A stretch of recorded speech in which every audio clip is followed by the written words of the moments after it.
Assertive সেন্টেন্সকে active voice থেকে passive ভয়েসে পরিবর্তন করার আজকের আমার দ্বিতীয় ক্লাস। প্রথম ক্লাসটি যারা দেখেননি প্লিজ প্রথম ক্লাসটি দেখে নেবেন সম্পূর্ণ, কারণ সেখানে বিস্তারিত আলোচনা করা আছে। সো আজকের ক্লাস অ্যাসার্টিভ সেন্টেন্সের অ্যাক্টিভ থেকে প্যাসিভে পরিবর্তনের দ্বিতীয় ক্লাস। Let's go. তা আমরা জানি ভয়েস দুই প্রকার, অ্যাক্টিভ ভয়েস এবং প্যাসিভ ভয়েস। কোন একটি সেন্টেন্স হয় অ্যাক্টিভ মুডে থাকে না প্যাসিভ মুডে থাকে।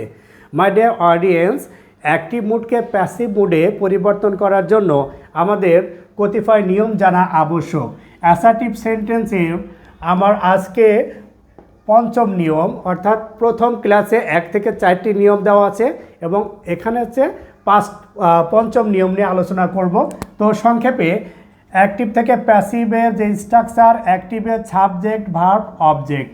কিন্তু প্যাসিভ ভয়েসের যখন আমরা পরিবর্তন করব, সাবজেক্ট অর্থাৎ অ্যাক্টিভ ভয়েসের যে সাবজেক্ট প্যাসিভ ভয়েসের অবজেক্ট হয়ে যাবে, আর অ্যাক্টিভ ভয়েসের অবজেক্ট প্যাসিভ ভয়েসের সাবজেক্ট হয়। মূল ভাবটি সর্বদা তৃতীয় রূপ হয়। প্যাসিভ ভয়েসের প্রিন্সিপাল ভাব সবসময় একটি রূপই ব্যবহার করা হবে, সেটা হচ্ছে ভার্বের তৃতীয় রূপ অর্থাৎ পাস্ট পার্টিসিপল।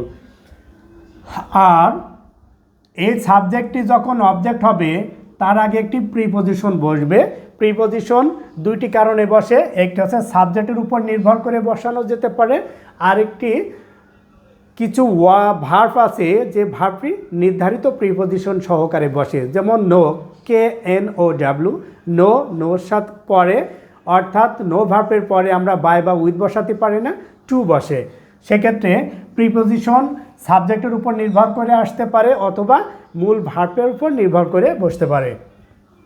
আরেকটি জিনিস লক্ষণীয়, সেটা হচ্ছে অক্সিলারি ভার্ব।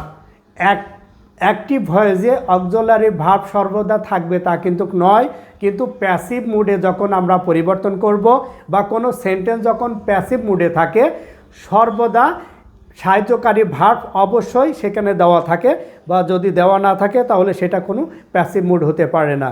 সো অ্যাক্টিভ মুডে যে অক্সিলারি ভার্ব সর্বদা থাকে তা কিন্তু নয়, কিন্তু প্যাসিভ মুডে সর্বদা অক্সিলারি ভার্ব অবশ্যই থাকবে।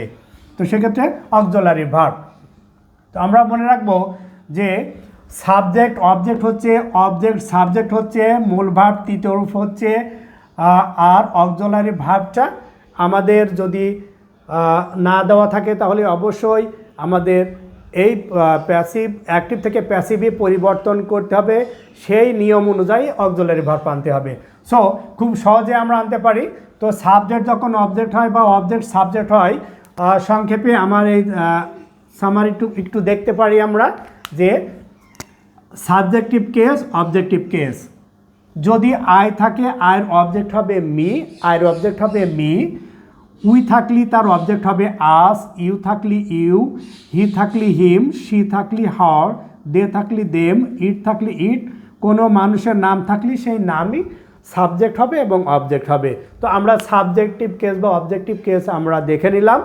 এবার মূল সূত্র, পঞ্চম নম্বর নিয়ম অর্থাৎ রুলস 5।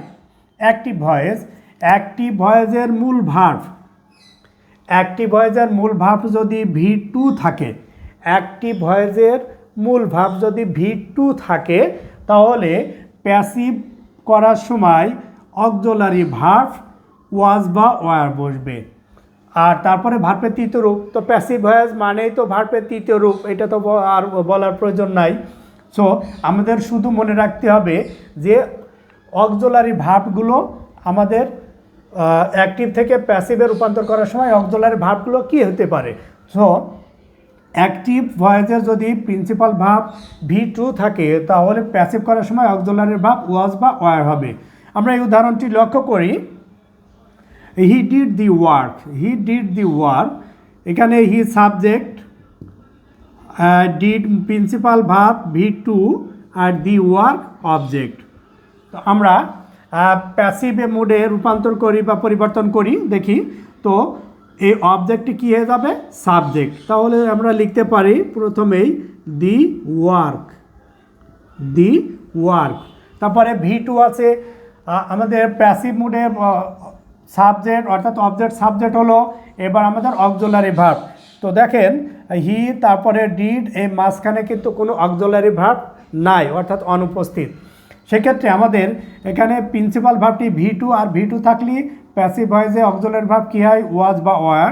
তো আমরা ওয়াজ হবে না ওয়ার হবে এটা নির্ভর করবে কিন্তু এই অবজেক্ট রূপী সাবজেক্টের উপর। তো দি ওয়ার্ক, আমরা জানি দি ওয়ার্ক হচ্ছে সিঙ্গুলার, তো সিঙ্গুলারের সাথে ওয়াজ বসে, আর ওয়ার ভার্বটি বসে প্লুরালের সাথে। তো সেক্ষেত্রে দি ওয়ার্কের পরে আমরা ওয়াজ বসাতে পারি। দি ওয়ার্ক ওয়াজ অক্সিলারি ভার্ব হয়ে গেল। তারপর ভার্বের তৃতীয় রূপ এখানে আছে দ্বিতীয় রূপ, এই ভার্বটি তৃতীয় রূপ। ডিডের তৃতীয় রূপ আমরা জানি do, did, done, principal verb হবে ডান। এবার আর বাকি অংশ নাই। তো এবার আমাদের এই সাবজেক্টটি এখানে অবজেক্ট রূপে বসবে, কিন্তু সাবজেক্টটি অবজেক্ট রূপে বসার আগে ঠিক আগে একটি প্রিপোজিশন হবে। তো আমাদের প্যাসিভ বা অ্যাক্টিভের নিয়ম হচ্ছে প্যাসিভে যখন আমরা করব তখন সাবজেক্টটি যদি ব্যক্তিবাচক হয় সেই ক্ষেত্রে আমরা প্রিপোজিশন বাই আনবো, আর যদি বস্তুবাচক হয় সেই ক্ষেত্রে আমরা উইথ ব্যবহার করি। তো সেক্ষেত্রে আমাদের এখানে হি আছে ব্যক্তিবাচক, তাহলে আমাদের প্রিপোজিশন বাই বসবে। এবং হির অবজেক্ট কি, হির অবজেক্ট আমরা এইমাত্র দেখে নিলাম যে হি থাকলে অবজেক্ট হয় হিম। আমাদের অ্যাক্টিভ মুড থেকে প্যাসিভ মুডে পরিবর্তন হয়ে গেল। The work was done by him. দ্বিতীয় নম্বর উদাহরণ লক্ষ্য করি। I killed a bird, subject V2 ভার্বের দ্বিতীয় রূপ, আ বার্ড অবজেক্ট। উক্ত সেন্টেন্সে কিন্তু অক্সিলারি ভার্ব নাই, আমরা প্রিন্সিপাল ভার্বের দ্বিতীয় রূপ লক্ষ্য করছি। সেক্ষেত্রে যদি আমরা প্যাসিভ করি তো অবজেক্টটি সাবজেক্ট বানাই এ বার্ড, অক্সিলারি ভার্ব অর্থাৎ V2 প্রিন্সিপাল V2 থাকলে অক্সিলারি ভার্ব ওয়াজ বা ওয়ার আসে। তো এ বার্ড সিঙ্গুলার, সেই ক্ষেত্রে আমরা ওয়াজ ভার্বটি ব্যবহার করতে পারি ওয়াজ। এবার ভার্বের তৃতীয় রূপ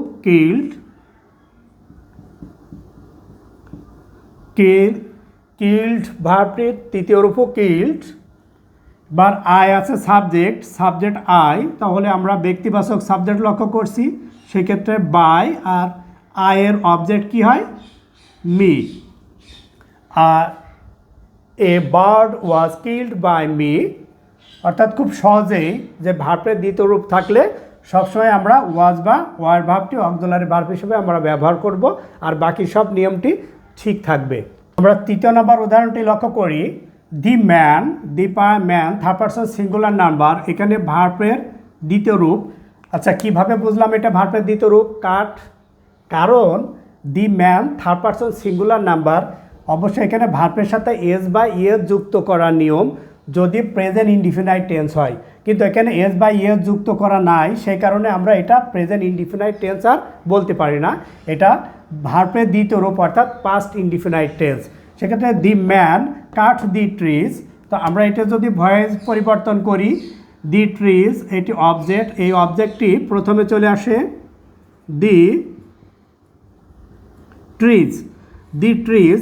এবার ভার্বের দ্বিতীয় রূপ থাকলে তো ওয়াজ ওয়ার অক্সিলারি ভার্ব, তো দি ট্রিজ উক্ত সাবজেক্টটি এটা কিন্তু প্লুরাল, আর আমরা জানি প্লুরাল ভার্ব হলেই ওয়াজ না ওয়ার বসে, অবশ্যই ওয়ার বসবে। তাহলে দি ট্রিজ ওয়ার। আর কাঠের তৃতীয় রূপ কাঠই হয়, কাঠের তিনটে রূপে একই হয়, অর্থাৎ কাঠ। তো ভার্বের তৃতীয় রূপ। এবার দি ম্যান, এটা ব্যক্তিবাচক, সেই কারণে বাই, অবজেক্ট হবে দি ম্যান, অর্থাৎ নাউন থাকলে সেটা নাউনই থেকে যায়, কোনো নাম থাকলে নামই থাকবে, নাউন থাকলে নাউনই থেকে যায় অবজেক্ট, অর্থাৎ সাবজেক্টটি অবজেক্ট রূপে ব্যবহার করা হলো। অ্যাসার্টিভ সেন্টেন্সের অ্যাক্টিভ থেকে প্যাসিভ করার ষষ্ঠ নাম্বার নিয়ম অর্থাৎ নাম্বার 6, সেটা হচ্ছে অ্যাক্টিভ ভয়েসের যদি অক্সিলারি ভার্ব ওয়াজ বা ওয়ার দেওয়া থাকে, অ্যাক্টিভ ভয়েসে যদি ওয়াজ বা ওয়ার অক্সিলারি ভার্ব হিসেবে ব্যবহার করা হয়ে থাকে, তাহলে প্যাসিভ করার সময় ঠিক ওয়াজ বা ওয়ারের পরে অতিরিক্ত বিং বসবে, আর আগের নিয়ম সব ঠিক থাকবে। ওয়াজ বা ওয়ারের পরে অতিরিক্ত বিং বসবে আর সব নিয়ম ঠিক থাকবে। অর্থাৎ ভার্বের তৃতীয় রূপ প্যাসিভ ভয়েস মানে ভার্বের তৃতীয় রূপ, তারপরে অ্যাক্টিভ ভয়েসের সাবজেক্ট অবজেক্ট হয়ে যাবে প্যাসিভে, আর অ্যাক্টিভ ভয়েসের অবজেক্ট সাবজেক্ট হয়ে যাবে প্যাসিভে। ওই নিয়মগুলো সব ঠিক থাকবে। অর্থাৎ ওয়াজ বা ওয়ার থাকলে আমাদের প্যাসিভ করার সময় অতিরিক্ত শুধু বিং আসবে।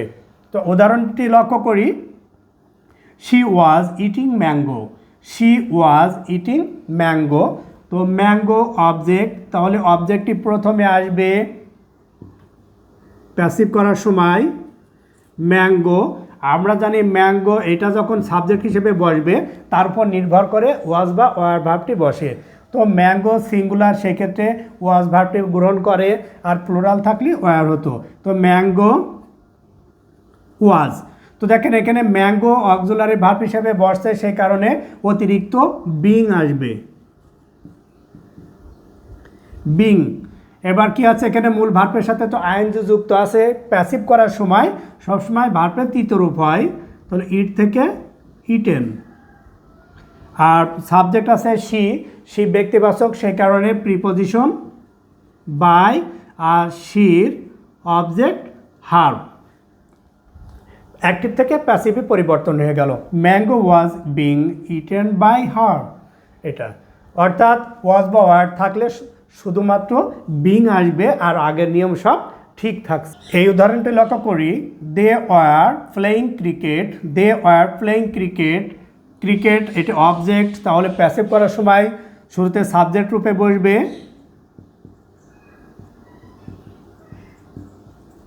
ক্রিকেট। আর আমরা জানি এটি যখন সাবজেক্ট হয় তখন ওয়াজ বা ওয়ার ভার্ব কোনটি গ্রহণ করবে? ক্রিকেট সিঙ্গুলার, সেক্ষেত্রে ওয়াজ ভার্বটি গ্রহণ করে।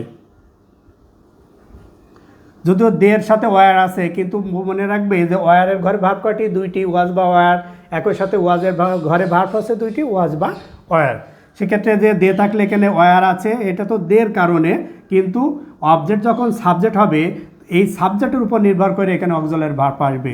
তাহলে ক্রিকেট ওয়াজ, এখানে অক্সিলারি ভার্ব সরাসরি দেওয়া আছে ওয়ার, সেই কারণে এখানে অতিরিক্ত বিং বসবে। আর মূল ভার্বের সাথে আইএনজি প্লেয়িং আছে, মূল ভার্বটি সবসময় তৃতীয় রূপ হয় প্যাসিভে, প্লেয়িং, প্লেইড হবে, প্লেইড। দে আছে ব্যক্তিবাচক অবজেক্ট, সেই কারণে প্রিপোজিশন বাই, দে থাকলে দের অবজেক্ট হচ্ছে দেম। সো এভাবে খুব সহজেই আমরা অ্যাক্টিভ ভয়েসকে প্যাসিভ ভয়েসে পরিবর্তন করতে পারবো। Thank you.